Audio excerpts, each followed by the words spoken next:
trying to get moving here, man. I'm dragging.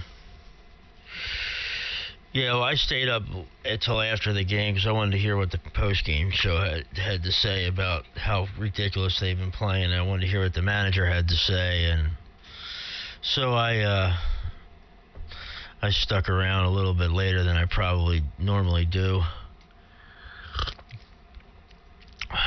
which I shouldn't have because I got a really long day ahead of me today, but oh well.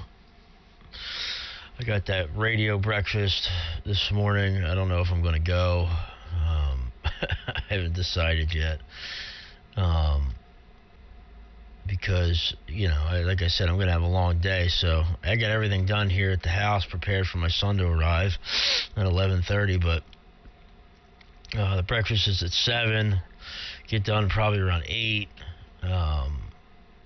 Depending on how awake I am, I might just go back to sleep after the net, to be honest, because I need to get some energy here before my son gets here, because he's a ball of it, I tell you. 11 years old, and he hasn't seen his dad in a while, so he's going to be rip-roaring and raring to go. So I need to keep up, Yeah, good on the Jeep there, Glenn.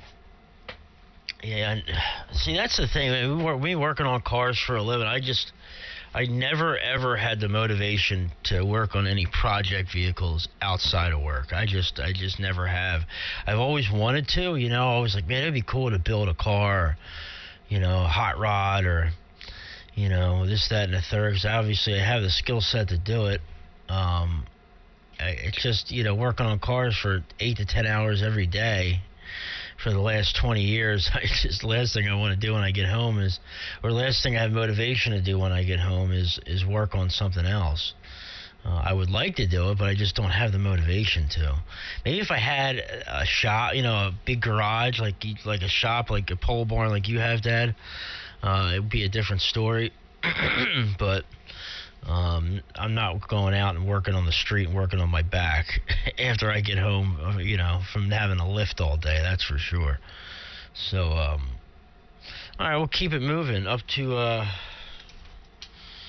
think it go, see, I got to write this down, man. It's either going to you or Glenn, Charlie or Glenn. One of you guys pick it up and I'll know who to send it to next time. I'm sorry. W3MMR, look at me go. Yeah, okay, Terry, yeah.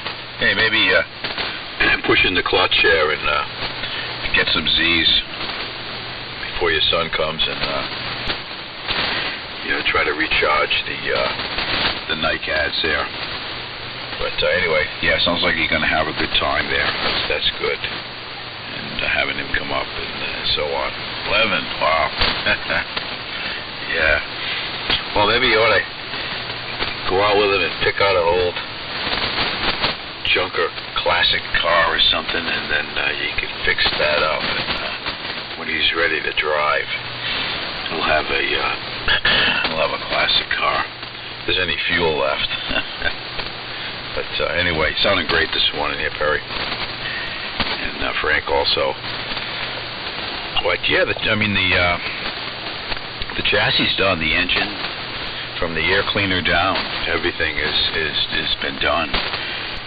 New gas tank, new brake lines, new wheel cylinders. It needs new tires, too. It's got the original tires on there since 1975. So, anyway, yeah, try to do that job and then work in and all. And then I'm just trying to recoup things here and start working on it a little bit more seriously. It's mostly paint. Once I throw the paint on, I'm done. That's it. It goes back together. I've got all the parts all finished and prepped, ready in bins and on the shelves. And, so it'll be like the assembly line at American Motors. Yeah. Okay. But anyway, Charlie, I'm going to send it over to you, and I don't know. Maybe Chris is tuning up. I heard a station in the back there started to tune up, maybe. But yep. We'll see how things go here. N1XZW, N1SNG.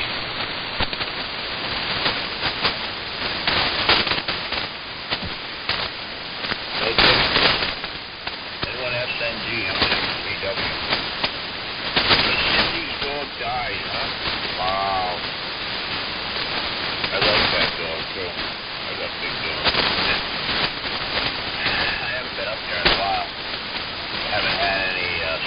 take up through the winter. Just going to go up there a few more times, though. I make my shopping list when I go up, instead of getting paid for my scrap, I'll barter it out, There's no money in it anyway. That's the crap that I've got right now. Anyway, there's tuner-uppers out there, just tuning away. I think the art of using a dummy load has fallen by the wayside. I'm quite capable of doing it myself. But I think that art, that's a lost amateur art.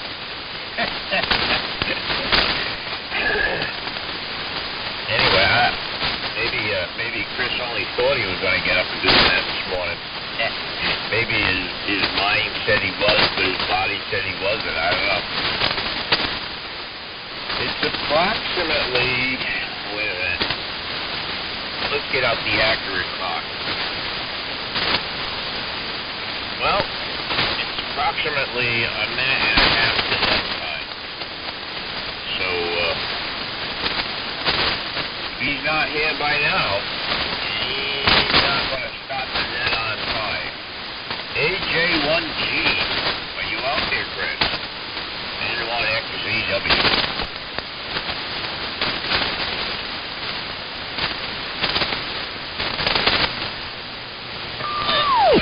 Pick it up. Not Perry, I'm sorry. Frank. W2SDR, M1XBW. Yeah, okay. Well, it's Dayton. Just wondered, you had mentioned a couple of people that are going to the Hamfest, so I just wonder how many people here on the East Coast are, AMers are going all the way out there. I guess I'd heard of a couple people that are going, but that picture you sent me, Perry, was bizarre. Is that a joke or is that real? And that it's a shame. It's a shame in a way. Obviously it's a shame. Anybody in that kind of a position, it's not good. I've had my share of dilapidated things with all this hospital visiting I've been doing all week long, almost every day this week, really. It seemed like every day, and it's depressing in a lot of ways, in a number of ways. So, not to badger that any more than it is there. So, it's 5 o'clock, so I'm going to stand by and see what's going to happen. W2SDR. Yeah, I'll make it happen. AJ1G, I'm ready to run the net. I guess Steve and Brown are out at Dayton, so I figure I'll give it a go if they're not here. Well, welcome, Chris. Just myself, Glenn, N1SNG, Charlie, XZW, and my father at the moment there, Roger. Good morning. Good signal. Yeah, good morning, Perry. Better conditions than I expected. There's a geomagnetic storm going on, or maybe it's starting to get better right now. All right, let me just see. So I've got you, W3MMR. I got Charlie N1X or W2SDR, N1XZW, N1SNG. All right, well, I'm going to get the net going here, calling the old military radio net, calling the old military radio net, calling the old military radio net. This is a J1G. The old military radio net, which has been meeting since 1989. Meets on 0500, dark 100 every Saturday morning on 3885 kilohertz for the purpose of discussing, cussing, and appreciating and operating old military radio, amateur radio. The operation of military equipment is not a requirement to check in, but is encouraged. In fact, the closest I am to military radio this morning is the 16.5 BX100. Anyhow, I'm going to try to run a net this morning. The usual net controls, Brown W1NZR and Steve T3HT are out at Xenia. So let's take a standby, see if they're there and what their intentions are. But I suspect they will not be in a position to run the net. This is AJ1G. Kilowatt, November 4, Romeo, KN4R. Yeah, okay. We have Brian, KN4R. Yeah, any additional check-ins for the old military radio net?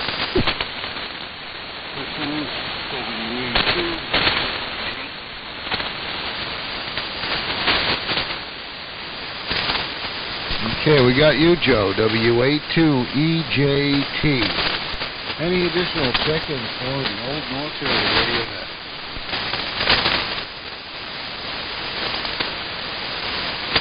Well, that's a good start. Let me just make sure I'm tuned here. It looks like so. Just got up, just got the coffee going. All right. Yeah, so a large number of the net members are out at Nearfest. I know Dale, Dean, Brown, Steve, possibly Tom are out there, and many others. And a lot of the big Western guys that are out that way are probably there as well. So one of these days, Alice, I'm gonna get out there. It didn't work out well for me this year because Diane just had twofer surgery. She had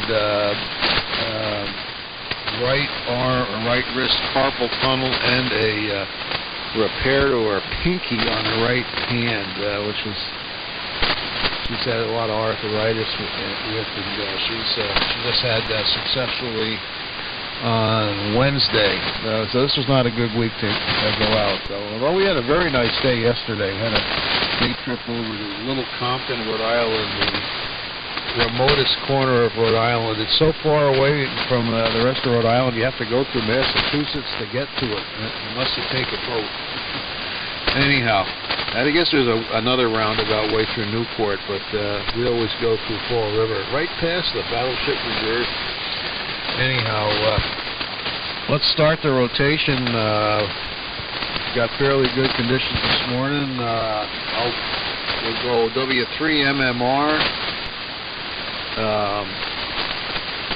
W2SDR, N1XCW, N1SNG, KN4R, and WA2EJT, and then back to net control, we'll have another call-up.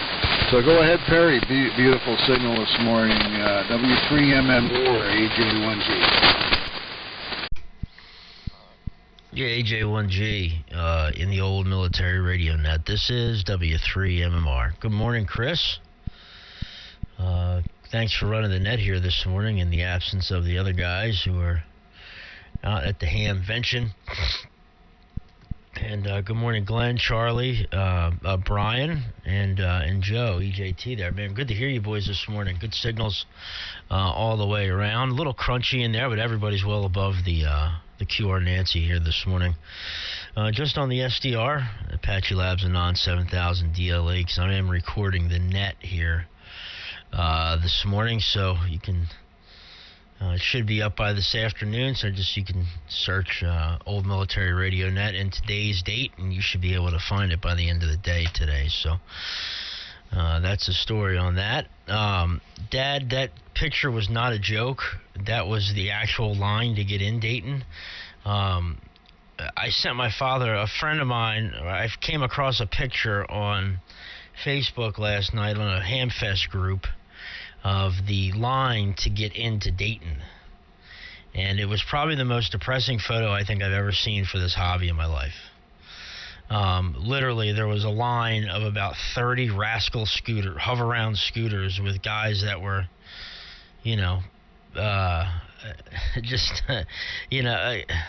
sitting there in their scooters, waiting to get into the Hamvention, and then another line of morbidly obese gentlemen and guys who were, 80s, 70s, 80s, 90s, and not a single young person in sight, which was kind of unfortunate. And I guess that's kind of the state of the hobby today, but it didn't bode well, I guess, for the future of the hobby, man. It's unfortunate, I wish more young people like myself who are in, their mid-30s or younger would get into it, especially the AM stuff. But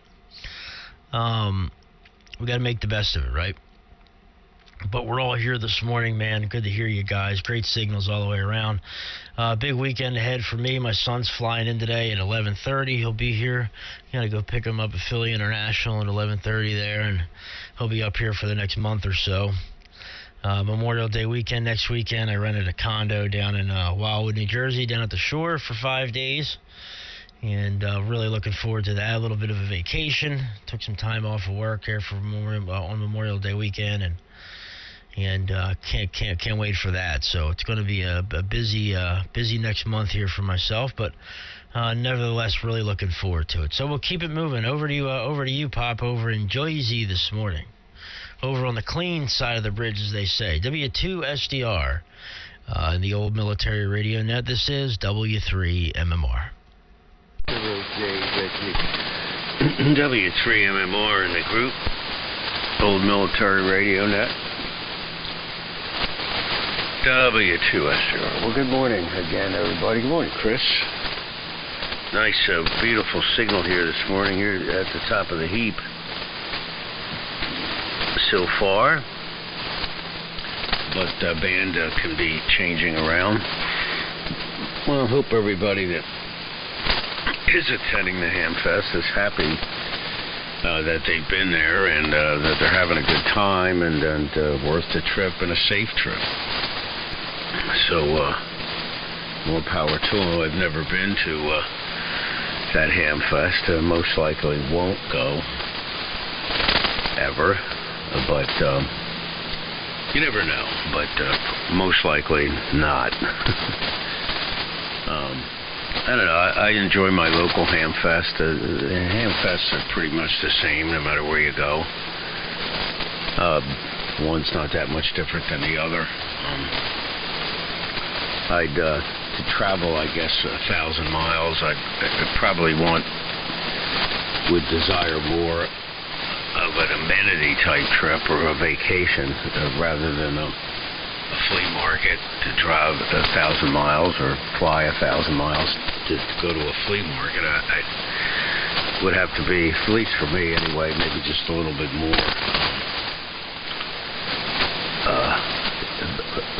more of a scene when I would get there, more things to do, and more of a vacation, let's put it that way, rather than do all that traveling for a kind of like a flea market sort of. So, but that's people travel all over the world, I guess, for flea markets. But anyway, that's all good. So Charlie, there you go, sticking around for the old Milrad net. That's good. And wonder if you had your muffin and coffee and fish and, well, you don't eat those fish for breakfast, but you started to do your rounds yet, or are you going to do them now? N1XZW in the old military radio, and that's W2SDR. And oh, by the way, I'm on my ICOM 718 this morning, driving Maritron AL82, about 200 watts. Go ahead, Charlie. W2SDR. There's a breaker in there, but wait till the net control calls for other breakers. Go ahead, Charlie. W2SDR, M1XCW, in the old military radio net. Now, Chris was carrying me this morning. He couldn't meet me last night. But anyway, I'll stay here just for this one.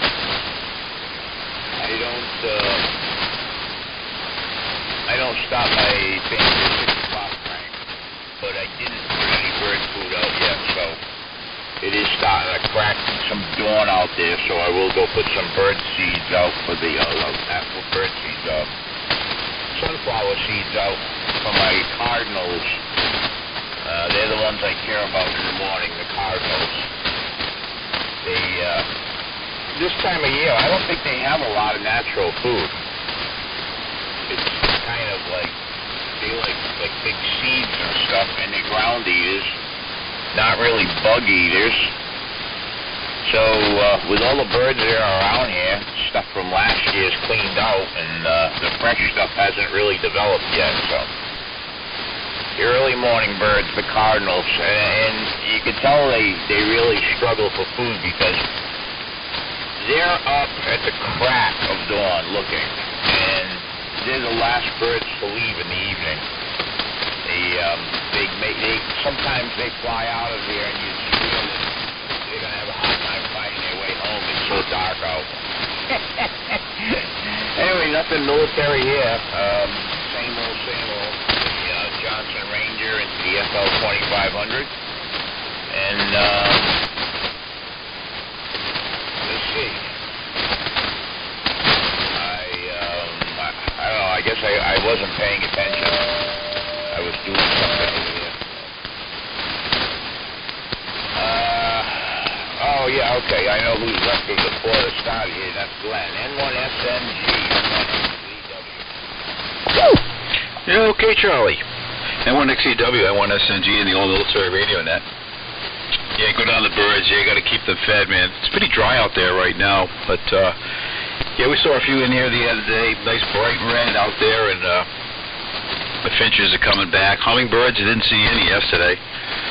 The following morning they were out at I think it was 5 in the morning. It was 39 degrees. They were on that getting some nectar out of the feeder there. But yeah, anyway, yeah, everybody feeds the birds. Got to help them out a little bit, man.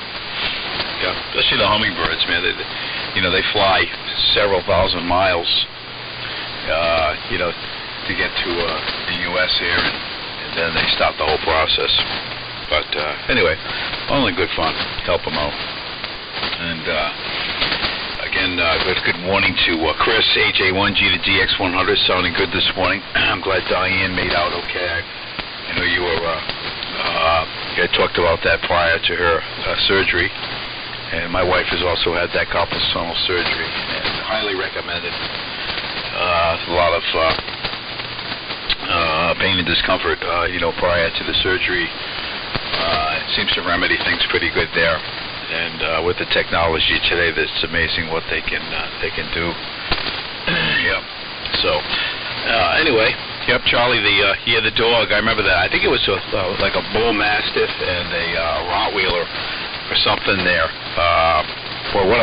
That dog had to be, I don't know, 150 pounds. Big dog, but, just kind of calm as a lamb, So, anyway, good morning to Joe, WA2EJT, and nice signal into Rhode Island this morning. And Brian, KN4R. I wonder what you're running there. You're just sounding good, and you have a nice signal on the SB600 here. And yeah, as far as going out to Dayton, I've been out twice. I went out with Brown W1NZR and KW1I and a whole other cast of characters. And we usually go over to the Wright-Patterson Air Force Museum or Aeronautical Museum there. And that's you could spend all day over there. But all in all, it's all in what you make of it. Best thing usually to do is rent a vehicle instead of taking your own, and share expenses. I was talking to KB3RHR yesterday morning, and he had some video. He was talking about someone that he knew that was out on the fairgrounds, and there was a guy selling Johnson Rangers, parts cars for $50, 2 for $100, stacks of Johnson Thunderbolts. So it'll be interesting to see how things pan out there as the reports come in and pictures come in and all that. And good on the upright carbon life forms there, Perry. Yeah, sounds like the bar scene out of Star Wars. But anyway, that's it. Us old dudes, man. Yep, can still make it to those ham fests. Yeah. So the way the hobby goes and all, and well, it had its peak like everything else, but it's still in some areas it's still popular, and a lot of those festivals will start up early in the week, and you might get more of a Saturday, Sunday, or I don't even know when they close down anymore. But anyway, hopefully the show goes okay there. The Hara Arena in Dayton was really falling apart. I remember we went there and we were parked out in the parking lot, and there was like the stuff oozing out of the ground, some sort of a liquid, and it wasn't too pleasant. But had a great time, dragged back a whole bunch of junk. You always bring a hand truck with you. It's just something that overpowers you when you get there. You got to have money in the pocket, for sure. All in fun. Yep. And I think Chris is probably planning to get out there one of these days also. But like everything, like Nearfest, you see a lot of faces from some of the call signs that you've always talked to these guys, and then there they are. It's kind of a meet and greet too. Anyway, enough babbling on here, and hand it over to Brian, I believe, is going to. But I'm going to send it over to Chris and see what he wants to do there. Thanks for taking the reins this morning, Chris. So AJ1G has net control, N1SNG, over. WU2D. Okay, WU2D, good morning, Michael. Got you on the list. And, before we go into Joe, it might be a good time to do another call-up. So we're going to go with KN4R, WA2EJT, WU2D. Do we have any additional check-ins for the old military radio net? AJ1G, net control.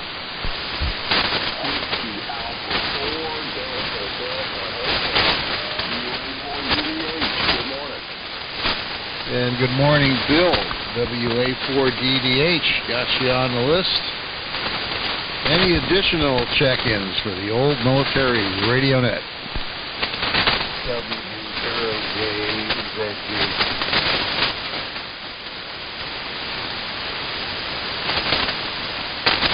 How'd you get Kevin, Chris? JZG. Okay, we got a nice group going here. And let me just make some quick comments here. Perry, that's very interesting. If you could, send me a link to those videos, or don't send me the videos. It'll blow up my phone on email. But if you can send, if there's some sort of link to those photos, I like to see it. It is kind of a distorted picture. I think one of the thing is the demographics of a hamfest that starts on Thursday is probably going to be like going to Costco during the daytime. It's all old people because they're the only ones who aren't working. The younger working guys, they're working. They can't necessarily get off and head out to Dayton. And like me, I've never been able to get out there. When I was working, and now it's. Well, COVID screwed up everything for a couple of years, and this year it just didn't work out. In fact, it didn't even work out for Nearfest, but looking forward to the fall. But at any rate, things will progress on. All right, so let's go with the next 1, 2, 3, 4, 5 guys here. KN4R, WA2EJT, WU2D. WA4DVH and WD0JZG down there in Florida. And then back to Net, Kevin, and we'll have another call up. KN4R, go ahead, Brian. Good signal this morning from down in North Carolina. Okay, Chris, very good. AJ1G is the old military radio net. This is Brian, KN4R, Sherrills-Ford, North Carolina. Good morning to everybody. Pretty good conditions right now. A lot of QRN down here, but copy everybody okay so far. So anyway, good morning, Chris. Thanks for doing the net. And good morning, Perry. Good signals. Frank, always good signals down here. Good morning to Charlie. Copied most of that. And Glenn, very good on the Air Force Museum as an additional trip when you go to Xenia. So I've never been to Xenia either, but every time I see pictures, I get a little jealous. But Brown sent me one picture yesterday, and Steve later in the day sent a handful. And then Steve Nick there in Brown's picture, K4NYW. And Nick graciously takes pictures for the rest of us. So looking forward to Nick's pictures pretty soon. But let's see, I'm using the Globe Champion 350 right now, maybe a couple hundred watts, and World War II Air National HRO receiving, and an 8310 InFed half wave. I also picked up not too long ago a GRC 165, which is an RF 301A, originally made by RF Communications, but I think Harris bought them out. And I will try to come back with that sometime during the net if the conditions allow. So, and Harry, thanks for recording the net this morning. I look forward to that. And enjoy your son's visit and vacationing on the Jersey Shore. So, I'm going to pass it over to Joe. I doubt Joe hears me because I usually don't hear Joe very well, but so you might have to pass it, help me pass it to Joe. So, Joe, you're copying in WA2EJT in the old military radio net. This is KN4R. Over.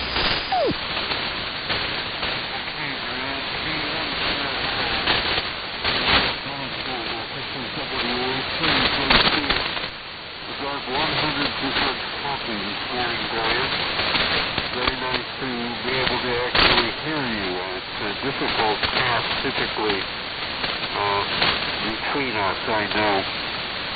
Here I'm running actual military equipment, an ART-13 with a BC-348, and at the moment listening on a BC-946Q5er with a BC-453 Q5er, and using an all-on frequency meter to help get everything netted.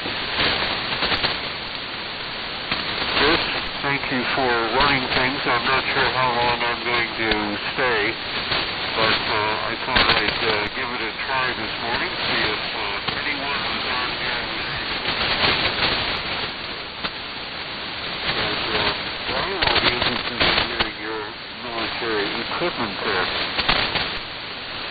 All right, well, I'll leave it at, I'll make the comment that I'm working on an RCA AZR 104 light aircraft receiver that is actually used by the military, and I'll leave things there. And I think the next call-in was Mike, so I'll try turning it to you. WA2D in the old military unit. WA2EJT. Okay, very nice. And I'm copying everyone, albeit a little bit of QR Nancy up here in New England. There's obviously some storms around. We could certainly use some water here in New England. It's quite dry. It was fairly dangerous last week with the high wind that we had up here. This is WU2D. Mike up in Manchester, New Hampshire, running near 213 with an R390A receiver. And just puttering around the shack, I made the mistake of using a plywood blade on a piece of pine in the shack, and I should have done it outside. I was lazy and just clamped it up to the bench. And the problem there is it puts a very fine wood dust all over the shack. So that was my punishment for being lazy and not going outside and doing it out there on such a nice day. So I'm approaching my retirement, as Chris knows. I'm counting down the days. I'm very, very short, Chris. I'm extremely short, as they say in the business. But I've already got a fishing trip planned. I'm going to be going to upstate New York and fishing a little bit of Adirondacks fishing. That'll be my first trip in June. So let me pass it on back to you, Chris, because I wasn't around to hear who I'm supposed to turn it to. AJ1G from WU2D. Yeah, okay, Mike, WU2D in the old military radio net, AJ1G. Yeah, congratulations on the upcoming retirement. Yeah, I imagine it's probably doing it by the end of the month. Or for us, it was advice was get into the next month, couple of days, and then the way our group insurance worked, if you were still employed on at the beginning of a month, you had coverage till the end of the month, and so that's what people would do through the transition. But I was already on at that point. I was already on Medicare as a secondary to my group insurance. That was a little tricky part, the rolling over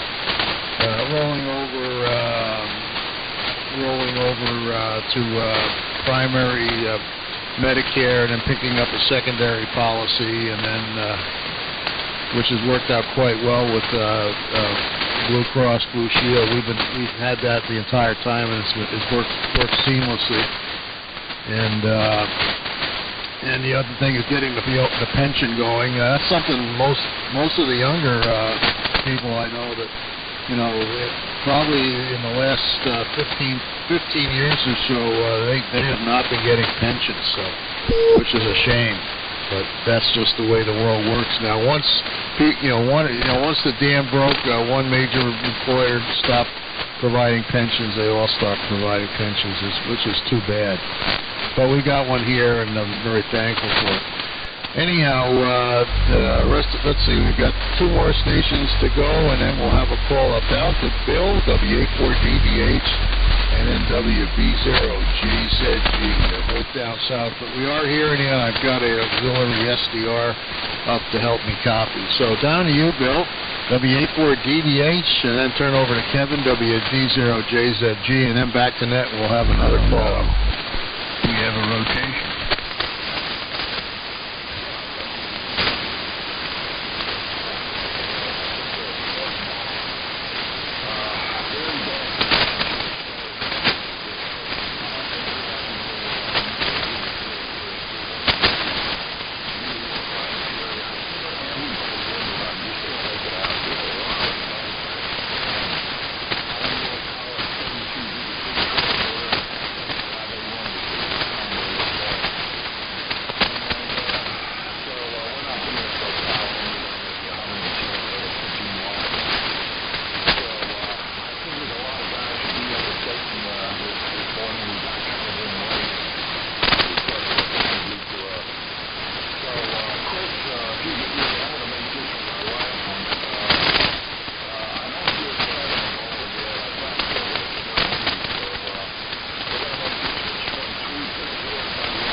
fairly quickly. The engine is in pretty good shape. I got the engine actually real well.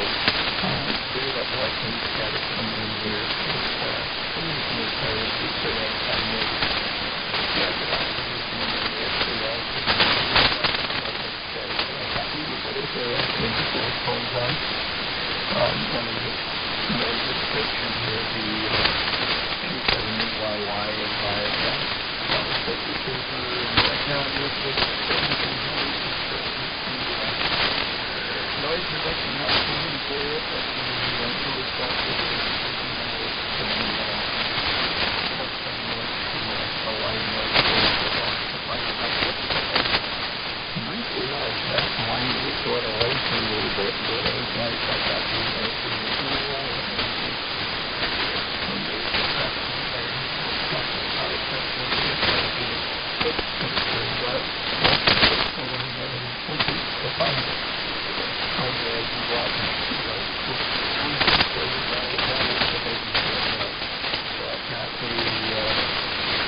WB0JZG, AJ1G net control. Let me make sure I got it here.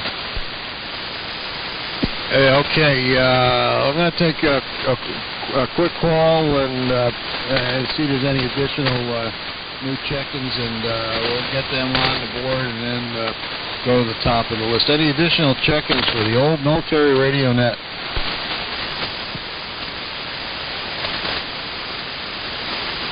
Yeah, nothing heard. So I guess we got everyone on board here. Yeah, speaking of on board, a very interesting YouTube video popped up in my suggestions of rabbit holes to go down last night, and it's a very, very good one. One that I really appreciate. It was like a trip back home after working on a submarine for 45 years, particularly the Virginia-class submarines, which I worked on since, the very first one, the Virginia, back in 2004.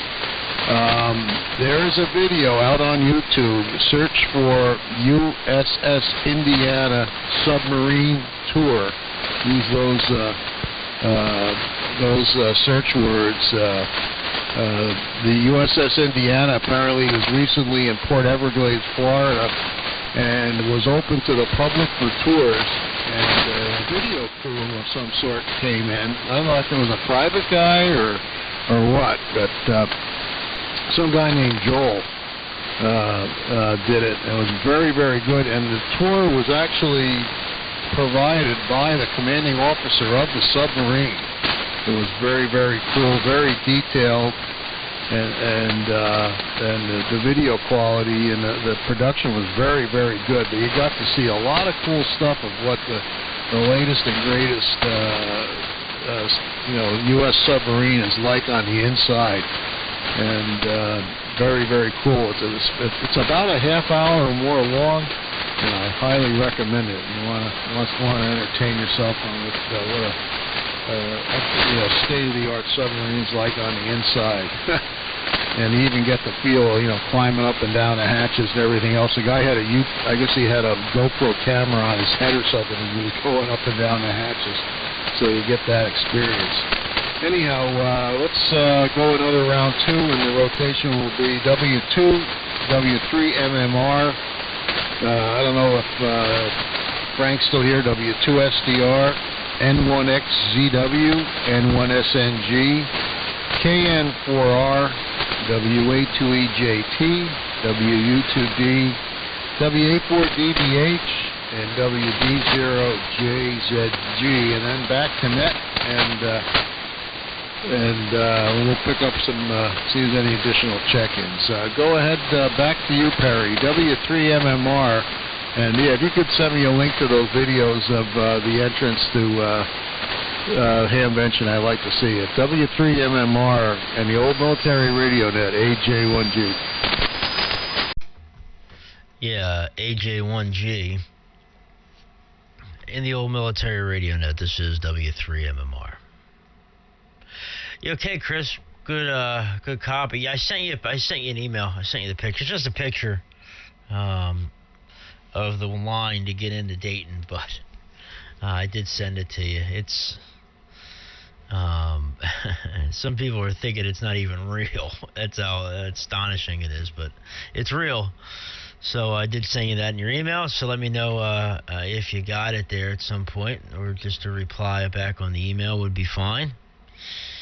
I am going to make this my final, because I got to get out of here, start getting ready to go to breakfast. I am going to go to the breakfast. I got to hop in the shower and stuff here, so I am going to go. What did I want to comment on? Good morning to Brian, and thanks, Brian, for the kind words there about having a good time down there at the shore. Yeah, I can't wait, man. It's going to be fantastic, and my father can attest to this. He spent most of his summers as a child down in Wildwood, New Jersey. I spent most of my summers as a child between Wildwood, New Jersey, and Sea Isle City, New Jersey. And now the third generation here, it's going to be, my son is, hopefully this is the beginning of a lot more time being spent down at the shore. So really looking forward to it. I think I'm looking forward to it more than he is, to be honest with you, because I have so many good memories from down there. And it's just, sometimes I gotta wake up and scratch myself that I'm going. So it's going to be a lot of fun there. Good morning to Bill, W84DDH. Decent signal up here this morning, Bill, but the audio's cutting right through the muck and the mire here this morning. So good to hear you, Bill, as always. Kevin, WB0JZG, good morning to you. Not a great copy up here, Kevin, and the audio, it just isn't quite cutting it through the mess here. Some of the QR Nancy this morning. The decent signal, it's just the audio is a little bit on the muffled side there. So good morning to you. I hope you have a good weekend, and I hope the rest of you guys have a great weekend. Chris, thanks for running the net here this morning. So Glenn, Brian, Joe, Charlie, Pop, Bill, Kevin, and God, W2. I don't know why I can't remember your name at the moment. I'm sorry. I'm drawing a blank here. Anyway, you know who you are. My apologies. But anyway, you guys have a great morning. I'll send it over to you, Pop. We'll be listening out here for a while we're getting ready to head to the breakfast. And 7-3, W2SDR in the Old Military Radio Net. This is W3MMR. 7-3 for now. Yeah, okay, Perry. W3MMR in the group, W2SDR, and I'll have the node on this morning on the 2 meters, and you may want to try, if you get a chance, if you could hit the 06 repeater from your HT in your house, since you don't have a radio in a house. You may be able to hit the repeater, that repeater at times, the 06 repeater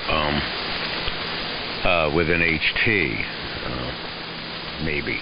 But I'll have the note on, so give me a shout if you can on your way to the breakfast. So, okay, well, I'm going to sign out here too. 7-3, guys. Have a great weekend wherever you may be. and it's supposed to rain here today. I don't know. So whatever happens, I'm not going to do a lot outside today, but it is supposed to rain. It looks pretty cloudy out there now. So guys, enjoy the rest of the net, and best of 7-3 all the way around. N1XZW and the old military radio net, W2SDR 7-3. W2SDR, M1XVW. Well, I wasn't going to be here, but I'm here, so I answered, but I am out of words, so 7-3's all. Catch everybody next week, possibly, God willing, and the creek don't rise. N1XVW, Glenn. Over to you, Glenn. Yeah, N1XCW, N1SNG. Okay, very good, Charlie. We'll catch up with you a little later, hopefully. Have a great day, and Perry, have a fabulous time with your son there, and enjoy the time off and good quality time with the father and son event. Sounds great, Frank. 7-3s to you. And looking forward to chatting sometime down the road there. So, yeah, Chris, it's good on that submarine. That's interesting. Have to check that out. I know you've spent most of your career on the subs, so it must be a thrill just to see some video, declassified stuff there. But other than that, running ART-13 power this morning, everything seems to be holding together. No smoke, no sparks, and it doesn't look like it needs any oil yet. So, and very good morning to Mike, WU2D. Nice article there in Electric Radio Magazine. And yeah, we could use some water here. It's very, very parched now. I stopped cutting the lawn, and I'm just watching it just turn brown now, from green to brown, and whatever, 50% of it is some other type of growth, moss, weed. Then there's some patches of grass in there. But anyway, that's just the way it goes. We don't water our lawns. It's just a waste of water here. So you got to be careful out there working in the yard with the pollen and the dust and all. But everything seems to be going pretty good in the agricultural department. Things, plants growing, and hydrangeas coming up. Everything seems to be holding together. So far, so good. But I think we're going to get some rain in the next 24 hours or so here, and that'll really help out. But good on the Dayton runs. Yeah, that's it's more than just buying stuff out there. It's if you do the math, if you go out there to buy a Johnson Ranger for $25, and at the end of the week it's you paid $1,000 for it. But that's how it goes sometimes. But going with a group, sharing expenses, it's a lot of fun, and just not only the Hamfest, but getting around to some of the other local culture stuff, if there is any. There's the Wright-Patterson Museum. That's just incredible. I think they built that around some of the aircraft. I think that's how they constructed some of the building there, because the aircraft was so huge. To supply a hangar would just would be impractical. So I guess some areas is where they built the built a roof over the whole exhibit there. They have a beautiful library and souvenirs and all sorts of neat stuff there. But then there's always the fairgrounds. So we're going to check out some video on that. That's really raised my curiosity this morning here. I'm still picturing Dayton, so gotta update things, get a good visual, and so on. So with that, let me see. I think it's going to go over to see. I have a very poor list here. I'm going to send it back to Chris. And again, Chris, thanks for picking things up here this morning. AJ1G, N1SNG, and I'll update my list. Yeah, okay, Glenn. N1SNG and the old military radio net, AJ1G. And Barry, have a great time out at Wildwood.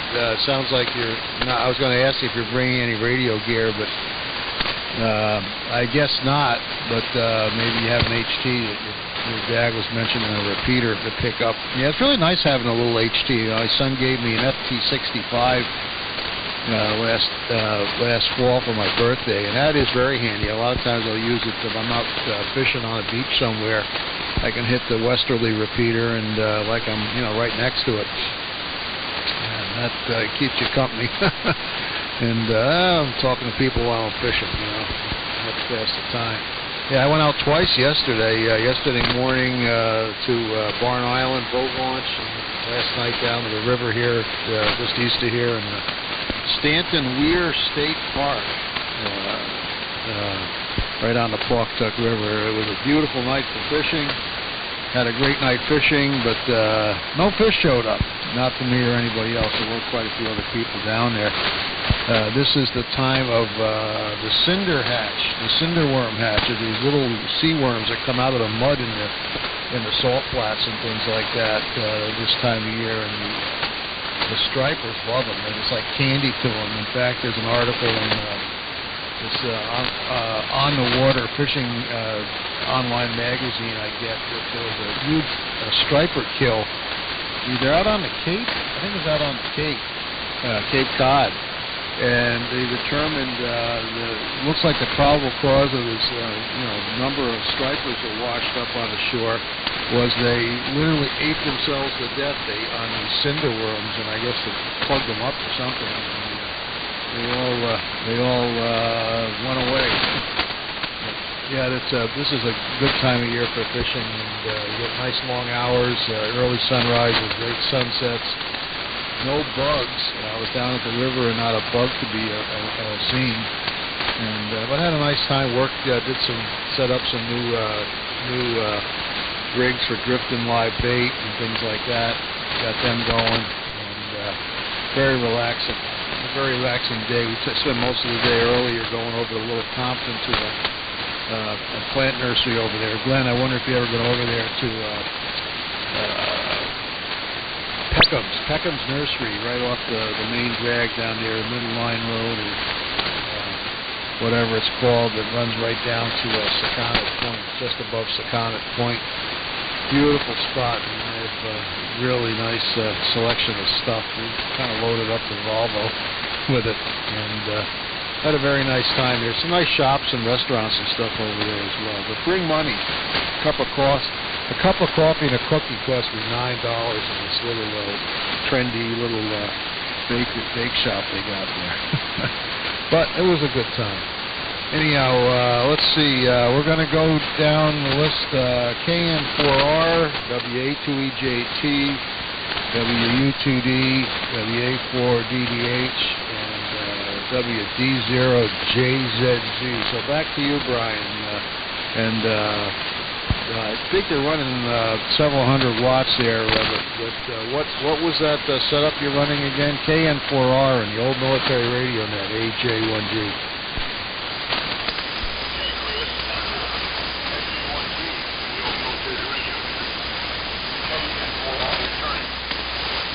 Okay, Chris, very good. Well, the band's shortened up a little bit.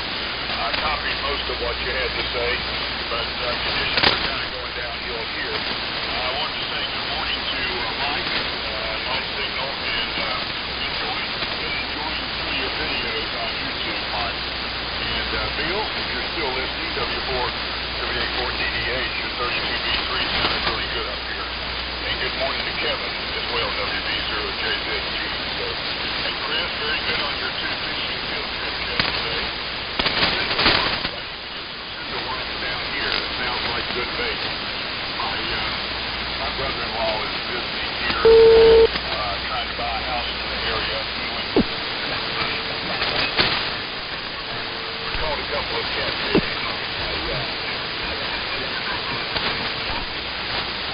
I'm going to go in and say 73s. Thanks again for running the net, Chris. Great to hear everybody this morning. And thanks for sharing any pictures of sea and all that. So anyway, 73, and Joe, by the way, I found a few better last time than normal. So congratulations on whatever changes you have been making on this. So 78.2 EJT, the old military radio. Now this is KN4R. Take it away, Joe, at 73. Okay, Brian, KN4R. The old military radio net that was 100% copy from you again, Brian. Just a couple of comments, and Chris, this will be my final transmission. I'll listen a little beyond here, but I'm all done. Let's see, Glenn, you mentioned the B-36. Well, maybe you didn't mention it, but I know it's Dayton. The placard on the B-36 that they put that into place and built the building around it, which reminded me a few days ago in a waiting room I ran into a guy with a U.S. Air Force vet hat, and it turned out that I talked to him and that he had been a B-36 engine mechanic, qualified on both the piston engines and the jet engines, but that he'd worked mostly on the piston engines. Anyway, very interesting conversation with the guy. All right, well, I'm going to leave things there and say good morning to everyone. Chris, well, thank you for running things, and we'll hope for equally good conditions next week. WUTD in the old military net. WA2EJT. Over. Okay, very good copy. And a shout out to KN4R, who's actually looking at some of my videos on YouTube. Oh boy. Production is slowed. We're into trout season now, and production has definitely slowed down. So usually I get busy in the fall and the winter on the videos. Now that I'm retired, I have to kind of balance my activities, kind of like Chris has. So combines activities even. So Chris, you might not know this, but when I left Motorola, and my wife and I went out to Montana, kind of a year off type thing when we were young. By the way, if you want to take a year off, do it when you're young. I was 3 years out of college at Motorola, and I announced that I was leaving and taking a year off. This was like 1983. Something you kind of do back then, unless you were some kind of a hippie or something. We did that. We went out to Montana, and I just walked into the Motorola service shop in town, and they hired me on the spot as a part-time tech. So I couldn't really get away from work, even though I was. But I learned to fish out there, and that's how I learned to fly fish. Chris was taking that year off in Montana. But when I came back, all of these companies were saying, "You're screwed up. You took a year off. We're nervous about hiring you." So it took several months until I was getting any serious consideration. Well, one of the companies that basically gave me an offer on the spot made me nervous, and I ended up rejecting it, not taking the offer. And I ended up in Wilmington, Mass, working for Avco eventually. But the company that I turned down was called Subsignal, and they were down in Rhode Island. Subsignal, I turned down, Chris. I could have been working with you, or, we could have been neighbors.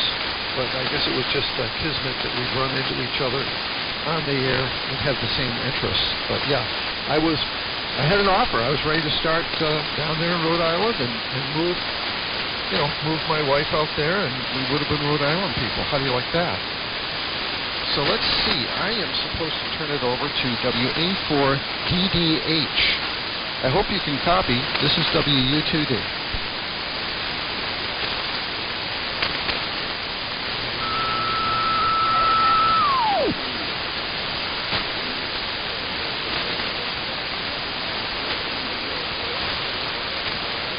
Yeah, I think he's in here. I can see a carrier on my SDR. Brian, is he transmitting over?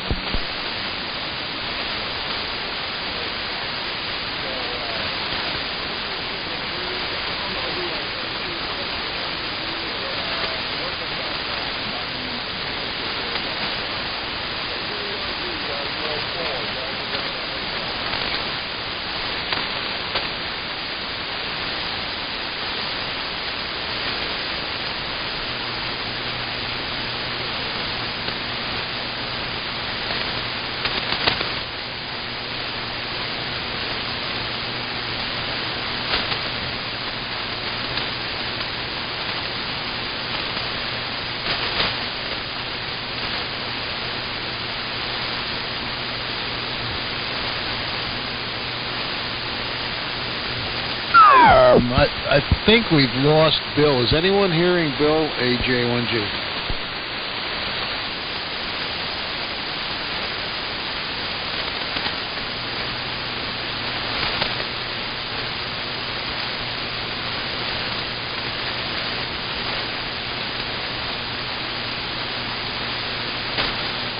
I'm going to take a leap here and declare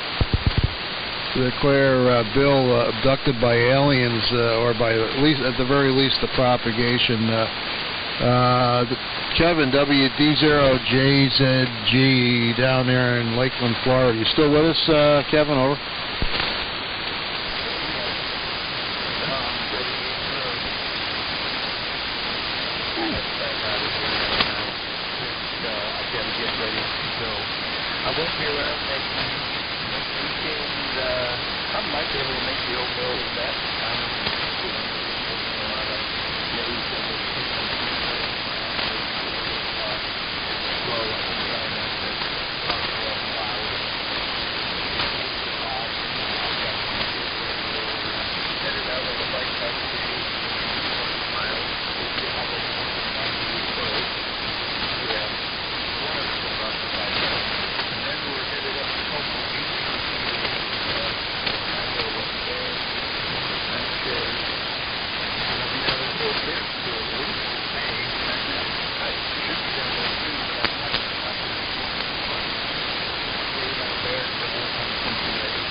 WD0JZG AJ1G. I could tell you're in there, Kevin, but didn't get hardly any comprehension out of that. I think the propagation, it's getting, with the early sunrise, you guys are just not making it through the delayer anymore. So I think you said you were signing out anyhow, but that's probably a good thing to do right now. We're just not copying up here up north. Anyhow, good time to stand by. Thanks for trying, and we'll see you all next week. But we're going to keep the net going here. Still got a few guys in from the original rotation. But we have any additional check-ins for the old military radio net, please call now.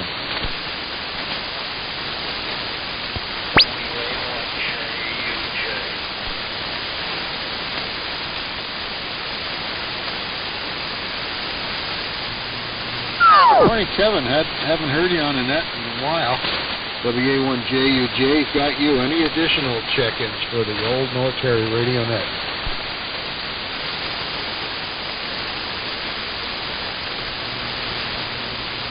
We'll keep it going. I know it's kind of a slim pickings here with a lot of the net people out at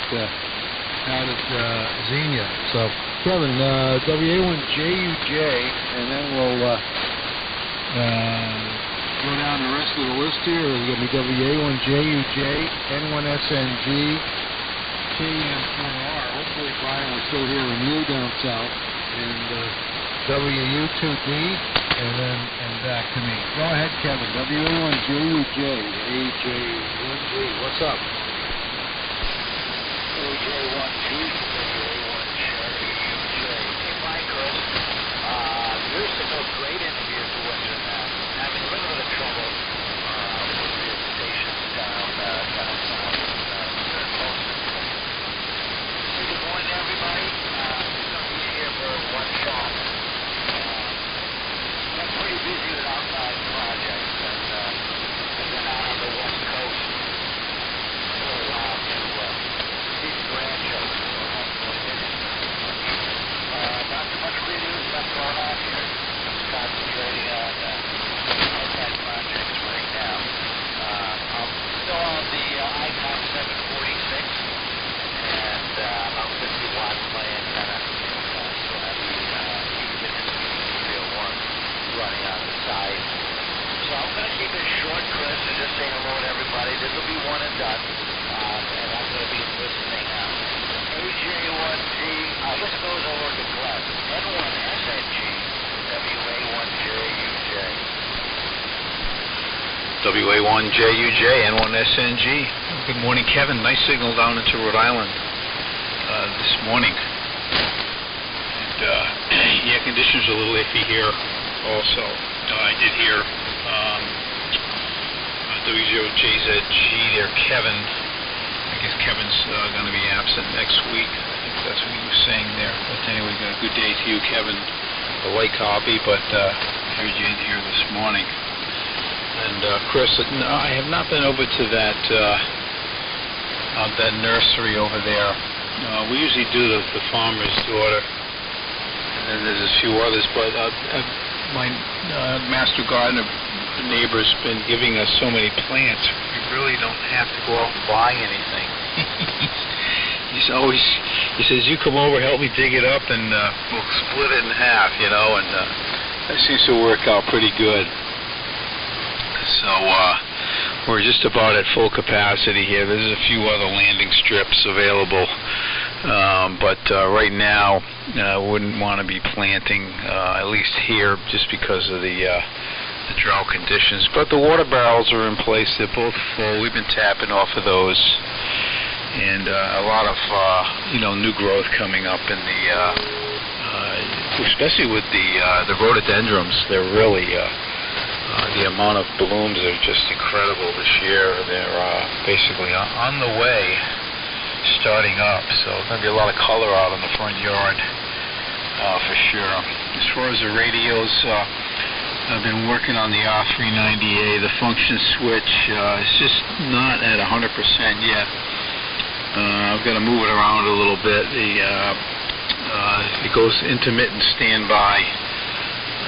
It's just not making the cam on the inside, so this will probably be the fourth or fifth attempt, and then I'll pull the front panel off, which has become a production effort now. Just getting that off, it only takes about 5 minutes, so that's how we the living classroom, right? But the switch is new. It's just the cam. If you look at the Stone Age design on that thing,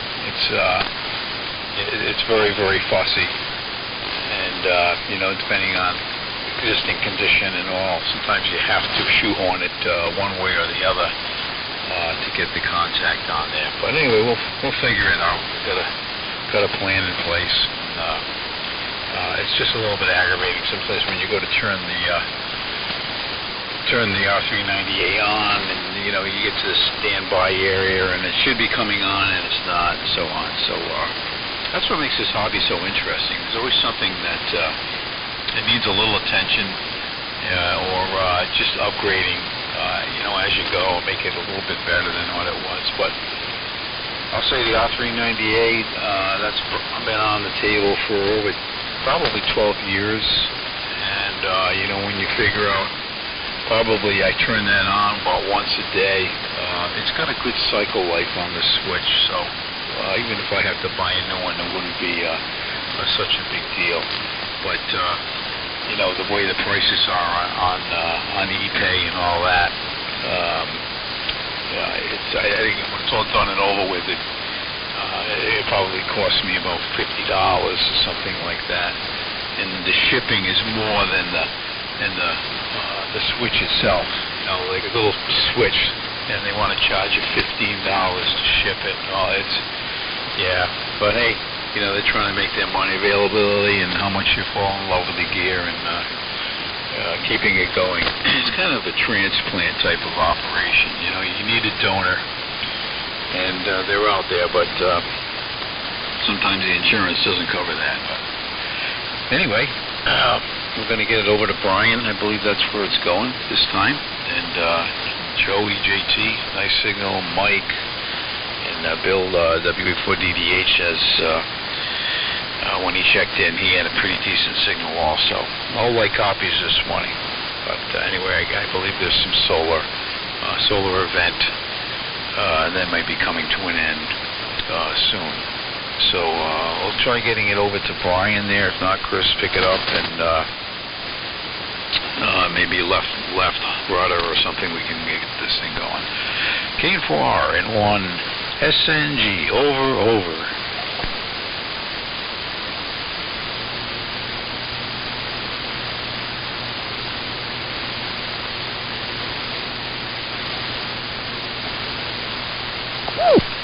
Radio silence. Back to you, Chris. Yeah, I think we've lost propagation. Mike, are you still with us, WU2D? Yeah, but it's going down pretty quick, WU2D. Yeah, well, sun's up. So the delayer is, the sponge effect is warming up. Hey, very good. Yeah, was that, when you said SubSig, was that Submarine Signal Division of Raytheon that you interviewed down there? Oh, that's correct. Oh, yeah. In fact, they had a ship. Raytheon had it. I don't know if they still have it. We haven't used it in a long time. There was a ship called the SubSig, and they used to provide escort services for sea trials and sonar testing and things like that. And of course, they work very closely with Naval Undersea Warfare Center. It used to be called Naval Underwater Systems Center over there in Newport. A lot of, I know guys that went to work for Raytheon right out of college. A guy named Tony Carmile, one of my fraternity brothers, had a good career there, and I know another friend who retired out of the Navy as a 3-star admiral, went there for a while as a post Navy position, but he's fully retired now. Also, he's over in the Newport area. Grew up in Newport and retired in Newport. So he's a local boy.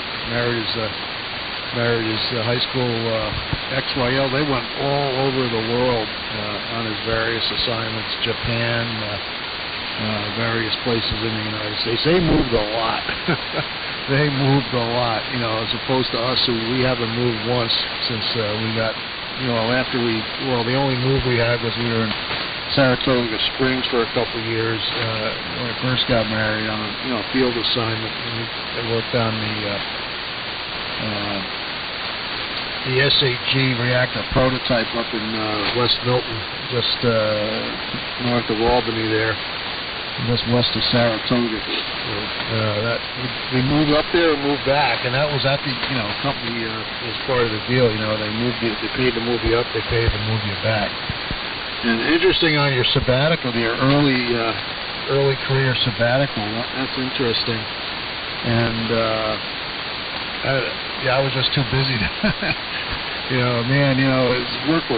work, and then all of a sudden you're retired, and where you go. I just got an email. Apparently, my old department's having a big family picnic, and all the retirees are invited back free of charge. As a matter of fact, everyone else has to pony up some money. It's going to be in a local park with picnic grounds, and it should be a good time to go see everybody. Oh man. So, on that subject of fly fishing and the cinder worms, you should consider doing that sometime. Maybe you've done it, Mike. And that's a big thing for striper fly fishing down here is to catch the hatch. It is an actual hatch. There's some very small specialty flies for the cinder worm fishing that they tie. They're very small and very red, and that's what the things look like. They're little tiny things. And I saw some last night. One of the ways you can tell the hatch is on, if you're on a calm salt pond or something, if it looks like it's raining and the sun is out, or it's not, it's not raining. These things, as they're moving around, they make the surface of the water look like it's a very fine rain. All the little circles around, like the surface is being rained on. That's the cinder worms. And then when you start seeing big swirls, the stripers are under it. It's very exciting fishing. There's a lot of kayaking fishing for that. In fact, I saw one off of the Barn Island boat launch yesterday, where I was fishing from shore and just catching a lot of weed fish. They grow in muddy bottoms, but that means there's a lot of weed around too. And I was doing surface poppers and small bucktails with some red pork rind on them. But no fish around. But there's never a bad day of fishing. You might not catch anything, but you'll never have a bad day of fishing. Anyhow, it's just the three of us, I think now. Glenn and you and me. Let me see if there's any additional check-ins for the old military radio net, AJ1G.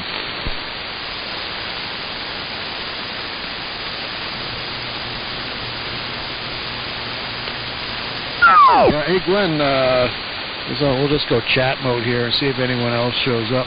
Did you ever mention Pasquale's? I think you did. Pasquale's Pizza Restaurant down in Wakefield there at South County Commons. I got another recommendation for that place. I think we're going to hit that the next time we go up to Farmer's Daughter. And by the way, that place is spectacular right now. AJ1G.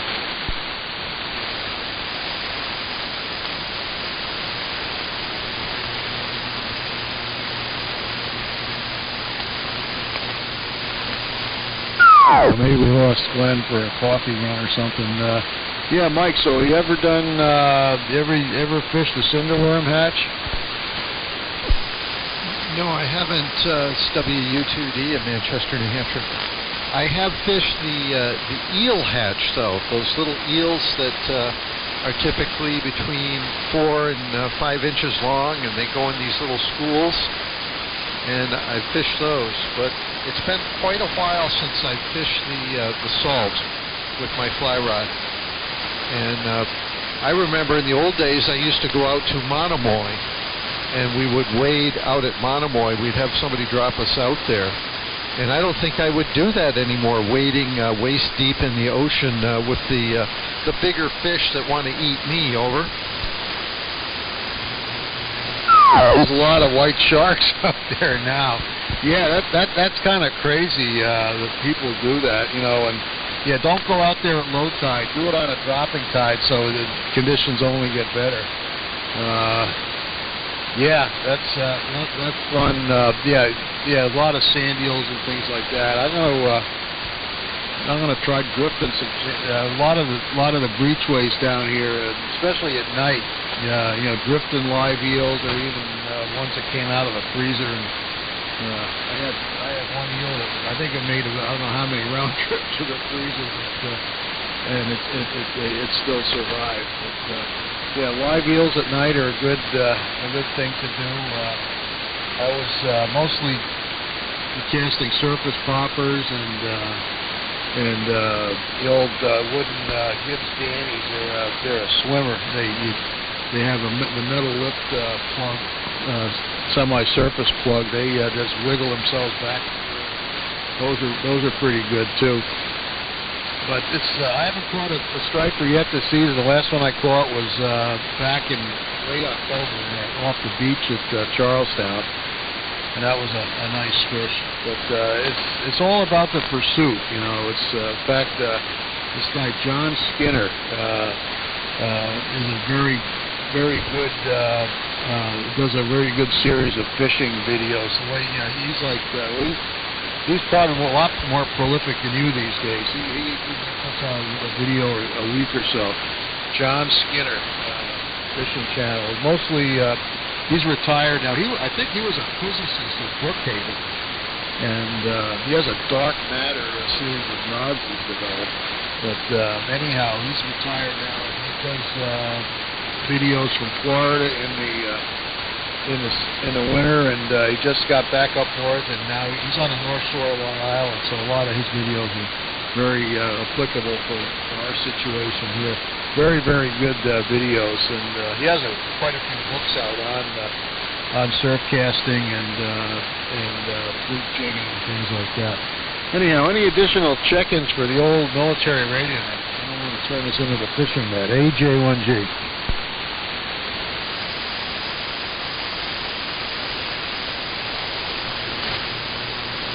N1SNG, are you back?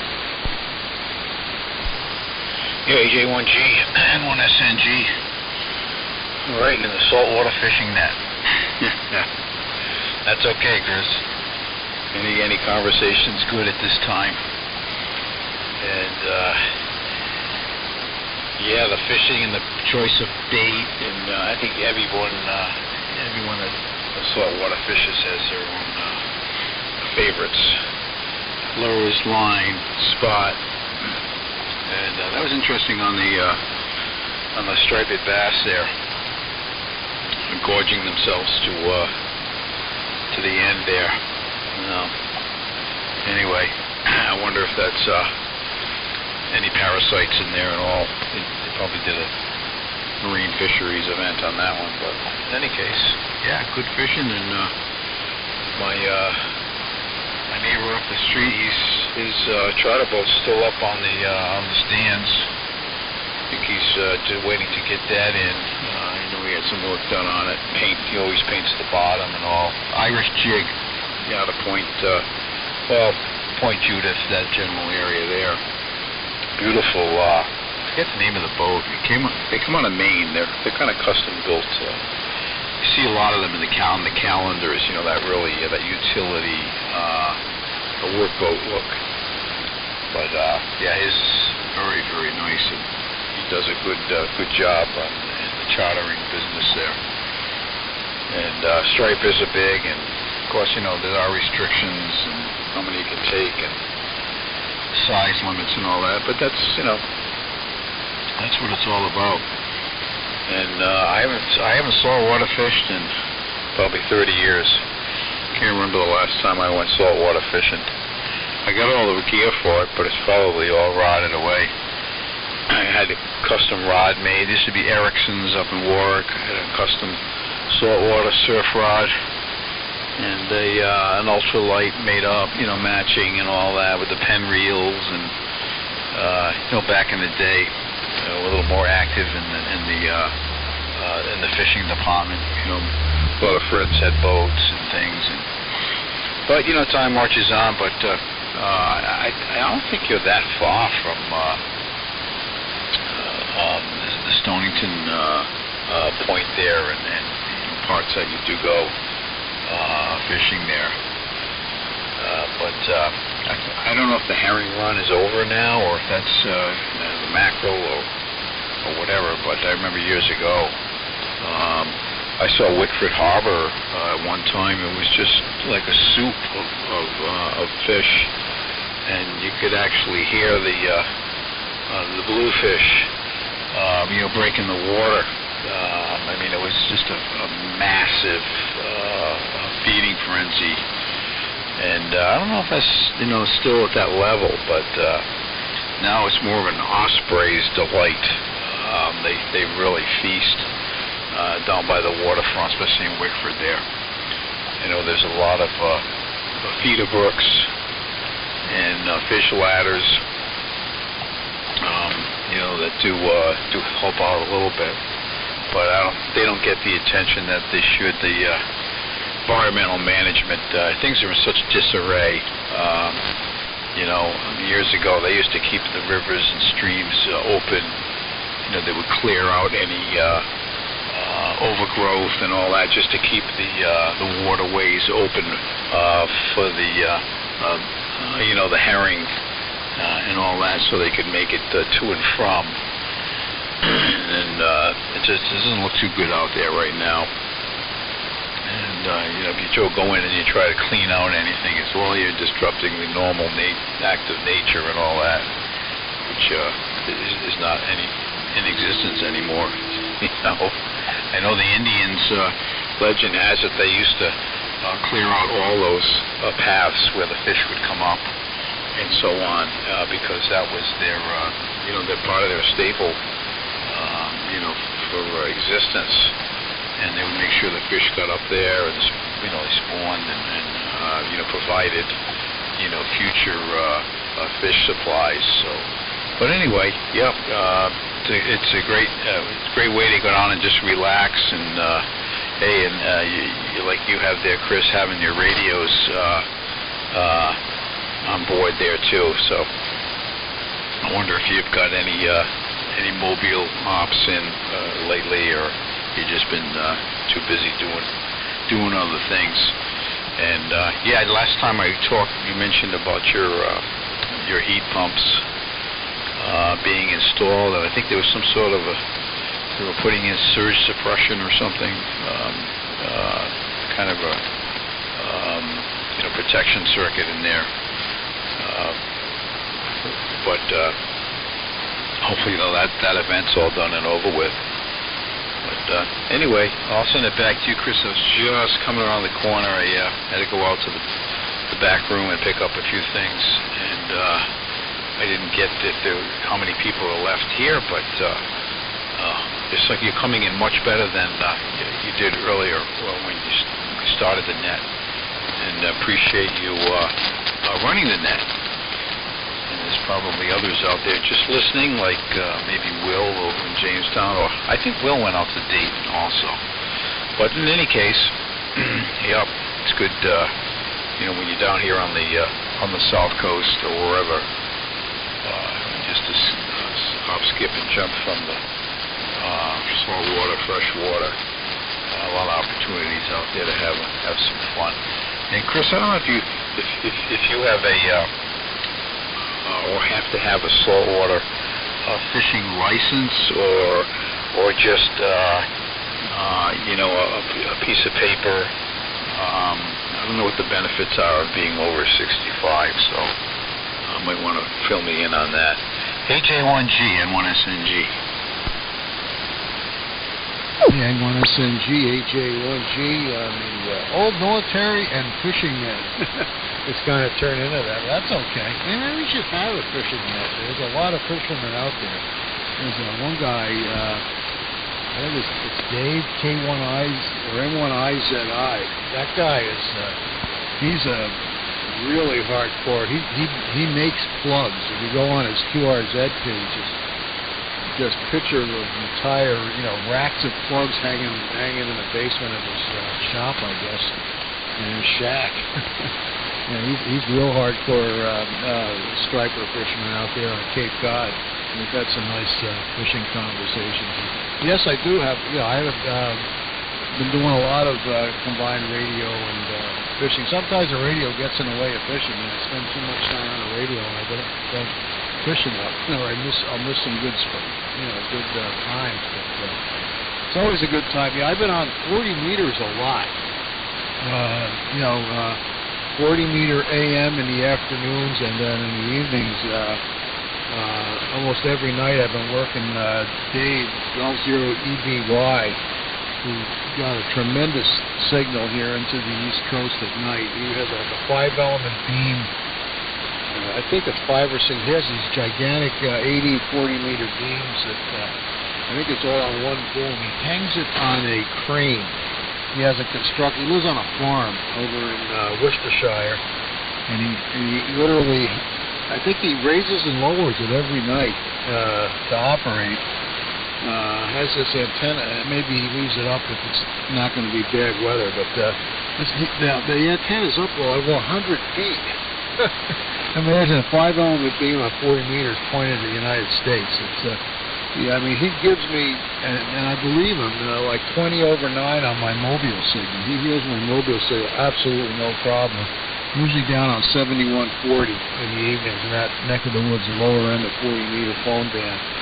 And I just drive him going out to Jersey Mike's to get grinders. I'm talking to him on 40 meters. And last night, after I, right around sunset, I wrapped things up at the river at the one particular side I'm fishing is I can almost walk there. It's going to be a long walk, but I can walk there. It's right east of here on the river. Stanton Weir State Park, it's a little wildlife reserve, and there is, in fact, it may have been a weir way back in the day. I have to research it. A fish weir, like a fish trap that built into the bank of the river. But there's a channel that goes back a couple 100 feet that someone dug back in the 70s in hopes of putting a marina in, which never happened. And then eventually the state, I think the property, the guy defaulted on his mortgage for the property, and I think the state picked it up, and it's now a state wildlife reserve. A very nice spot. Beautiful frontage on the river. A lot of people fish on the other side of the river from the big cemetery on Beach Street. They actually park in the cemetery and go down in the water, and that's an excellent fishing spot on the other side. The river's about a half-mile wide there, and big tidal estuary, very good spot. This time of year, later on, it kind of slows down. You have to fish off the beach, of course. So anyhow, let me see if there's any additional check-ins for the old military radio, and it seems to be a fishing net here. AJ1G. AJ1G, K3HVG. Hey, Jeep, K3HVG, not very strong, but go ahead and make a transmission. We only got 2 other people here right now. Everyone else is probably out at Dayton. We've got N1SNG and WU2D, possibly. K3HVG, AJ1G, go ahead. Okay, Chris, AJ1G, and the old military radio. Why do I only have 70 watts? I don't understand this. Hang on a second. Okay. Hang on.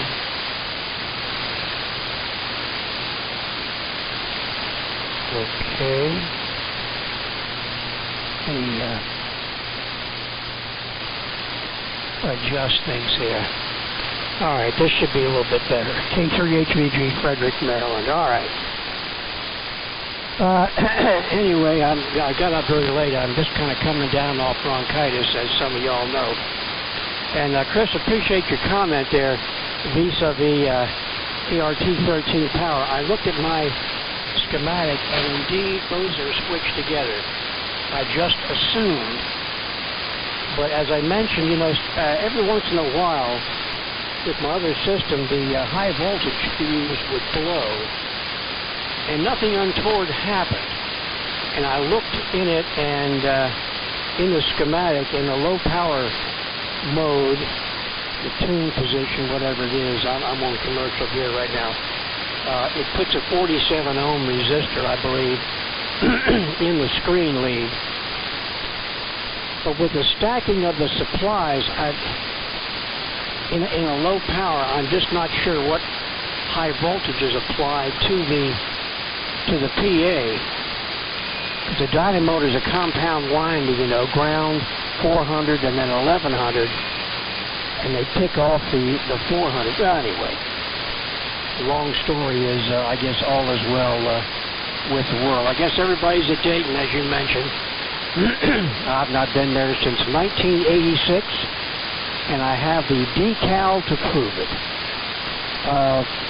AJ1G, K3HVG. Hopefully I'm a little bit stronger now. Okay, very good, K3HVG, AJ1G. I'll have to look at the schematic and see how the screen circuit is fed, and maybe there is there's a sequencing or relays or something that prevents the screen from getting voltage without the plate being addressed. Of course, in the when you're running with a dynamotor and dynamotor is keyed, well, it's not keyed. It's I'm sure this keying. I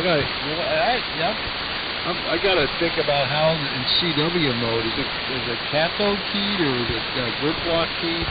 I gotta go look at that. But yeah, I know in general you don't want to have screen voltage on a beam power tube without plate voltage because the screen will try to act like a plate and boom, cook. So I know that. I've always read that, and usually it'll be obvious in the circuit. A lot of times the screen is actually fed along with the plate to a dropper resistor. That way, you don't have the issue of you never get to the case of having screen voltage, usually you have both. Unless something breaks, like an RF choke breaks with the plate feed, maybe you take the tube out. At any rate. Yeah, well, if you haven't broken it yet, it probably won't. It seems to me that would be rather catastrophic if you did it for any long period. And as I recall, I thought there was two separate windings on those dynamos. There's a 400-volt winding and a 700-volt, and they series them up. To make the 1100. The drive is normally connected to the plates of the modulators and the 813.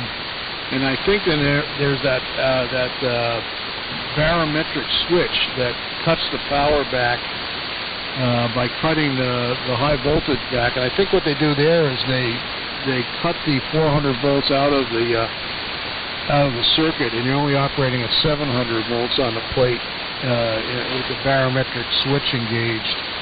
And I don't know how that interfaces with the tune and the operate switch, but I have to study the schematic. It's always something. You always learn something. I have to get my 813. It's operable. I just haven't done it. One of the biggest reasons I don't have big batteries on the power supply, and just have a couple of starting cart or like garden cart batteries. Garden tractor batteries, which have gotten extremely expensive. They used to, last time I bought them, they were about $20 a piece, and then there was a $12 cord charge for them at Walmart, and I don't know what they are at Walmart, but I think they're over $60 now. It's a cost of what a regular battery used to be, and a regular battery is over $100. I'm sure that has a lot to do with the availability of materials. Everyone's making, electric car batteries. That's probably driving the price up in the regular starting batteries. Anyhow, I don't know if there's anyone additional around that want to check into the net. I'm thinking I'm probably gonna call it quits early and we'll just go casual here. And at 7 o'clock, I'll gonna go down to 3875 and do the pre-net for the lonely guys. Let's see, Mike, WU2D, are you still with us, AJ1G? Okay, AJ1G and company.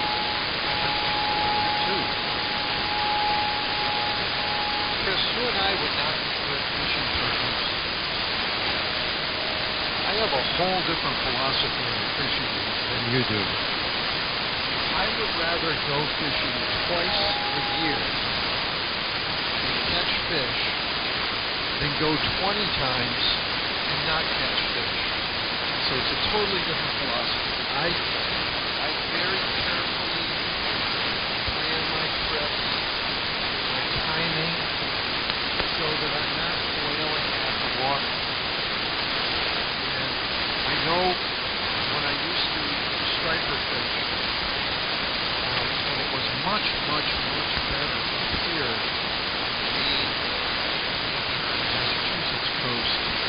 back in the early 90s, pretty much through about the early 2000s.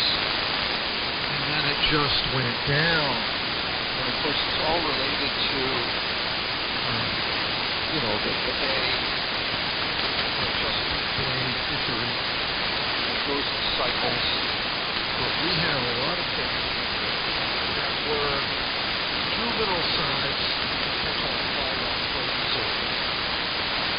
The bigger guys, of course, were deeper and out of range of what I could get off the fly rod fishing from the beam. But I used to have nights where I would catch 20 stripers on the fly rod. And that kind of got me into striper fishing. There's a lot of it. Now, it wasn't happening all the time. Out of 5 hours of fishing, there'd be 1 hour of crazy fishing. But it was something I could sink my teeth into. I knew where to go. I knew I would catch something. And then all of a sudden it just dropped off. And suddenly we weren't catching as many. And through the 2010s, and I haven't really had striper fish since that time. So it's been 10 years at least that I have done striper fish. And same way with trout. I go to the good places, good times, and I'm confident and I can catch fish.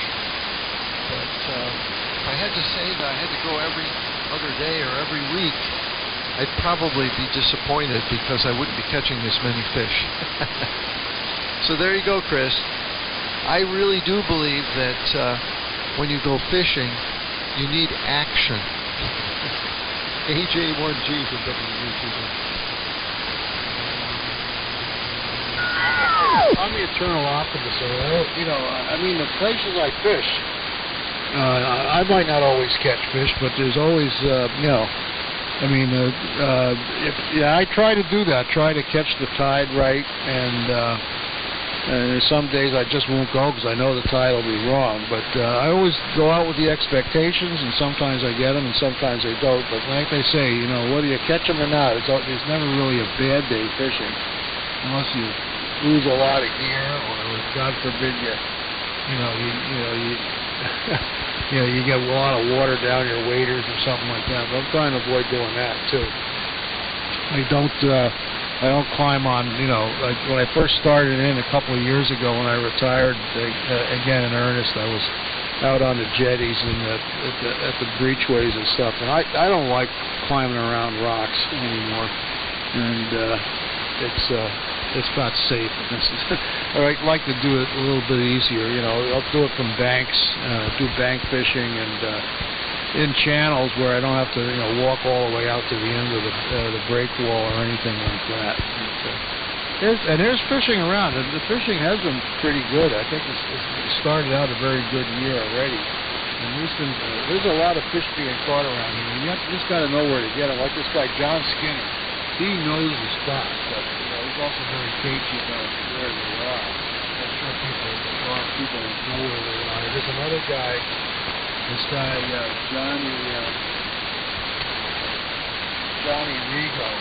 He's a younger guy here in Rhode Island. He kayak fishes and fishes the beaches and the rocks and things like that.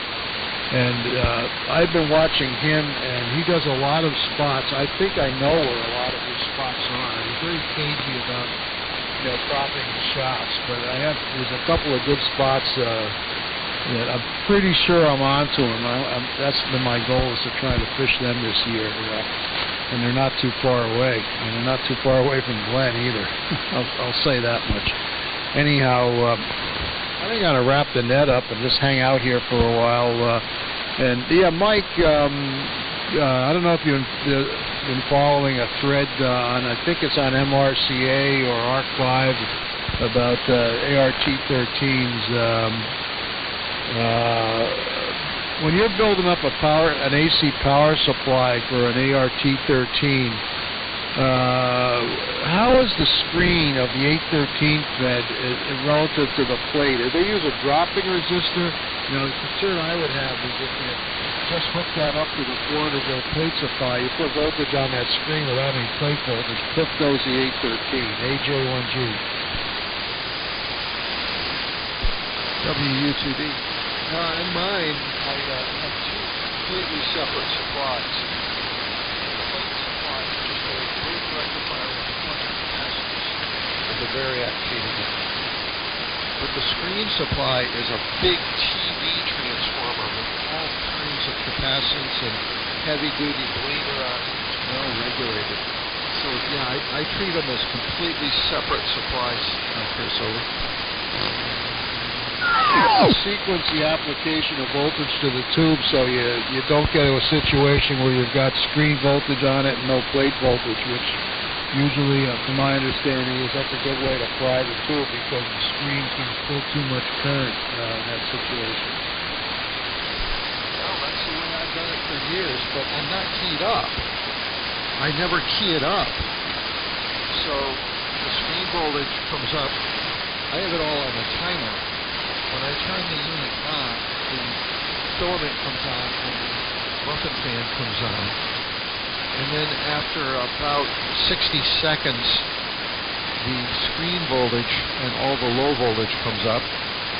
And it allows you to bring the variac up for the high voltage.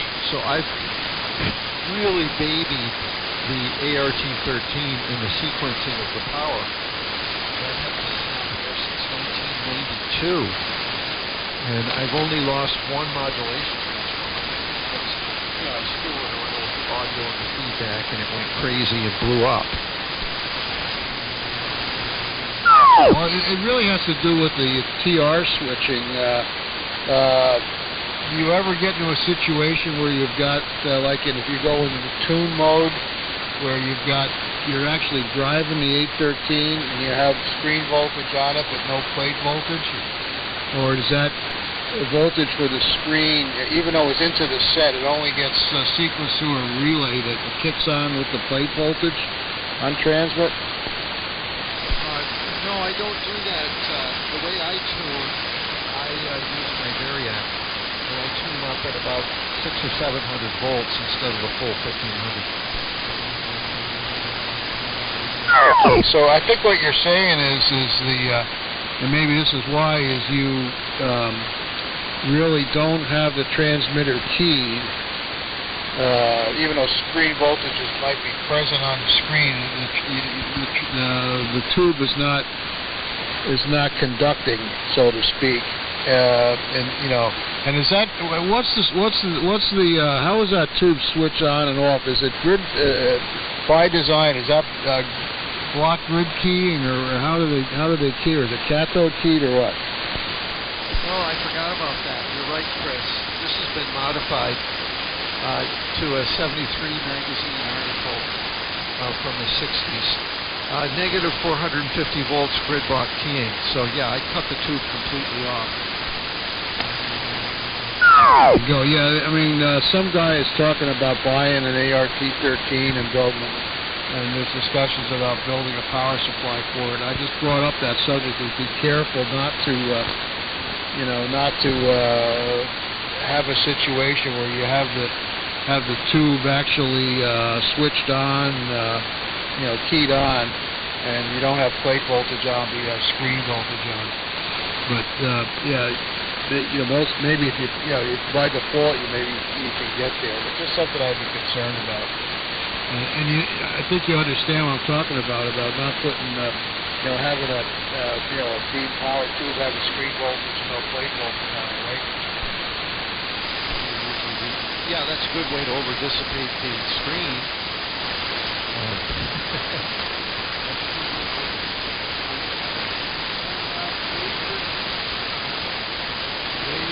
They do go. I've changed a couple of those out over the years. The article that I converted mine to, of course I was younger, and just followed the 73 instructions, was called High Power with the ART13. And basically, they were using more of a CW rig. And that's why They were running it on over 2,000 volts, which you can't do in the AM mode. It had other mods and things in it, but this thing has CW built.